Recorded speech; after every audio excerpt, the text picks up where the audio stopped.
Everywhere you look in recent years, you see the success.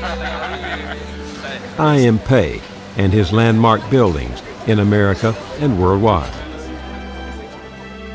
The breakthroughs in science, as with AIDS researcher David Ho, and Stephen Chu, one of 6 Chinese-American winners of the Nobel Prize. Or Yo-Yo Ma. Everywhere it seems that music gets made.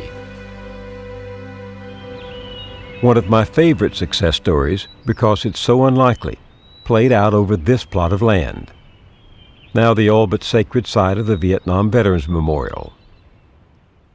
When it came time to build it, there was a contest.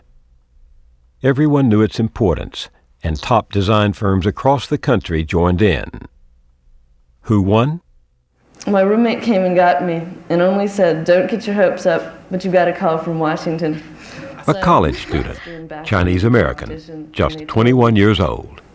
And I didn't quite understand, so they told me again, and I'm still not quite understanding. Her delight that day wasn't shared by all. No matter that she was U.S. born, the features of her face stirred up old ghosts. H. Ross Perot, self-appointed champion of the vets, called her Agro. Writer Tom Wolfe called her plan something, quote, out of the Chinese Cultural Revolution. One Vietnam vet recommended adding an inscription to her monument, designed by a Gook. So was this another dispiriting tale of racism, or the opposite? After all, her design got built to much acclaim. It struck me, her story is like the story of Chinese America as a whole.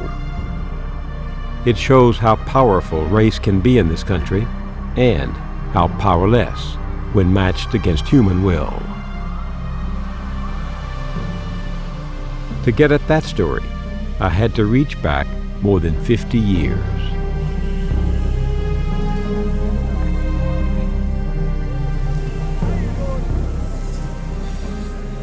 Chinatown was small in those days, but I always noticed that when I walked down the street with my father, I must have been under the age of 10, other men would come across the street to say hello to my father, total strangers, shake his hand and then look at me and tousle my head or offer me candy or a cake or something.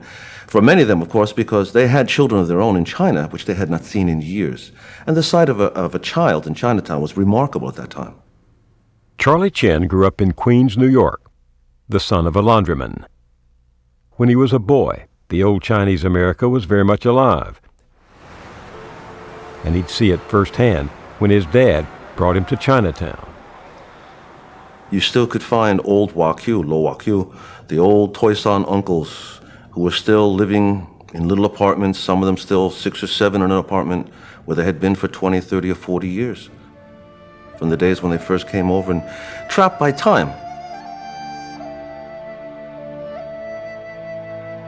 Charlie didn't know it then, but he was watching the legacy of the exclusion laws on the books till just before he was born.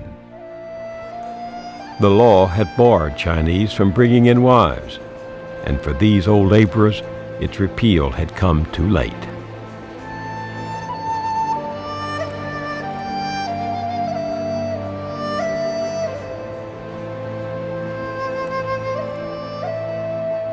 Charlie lived a few miles east, across the river, and there too exclusion had done its job.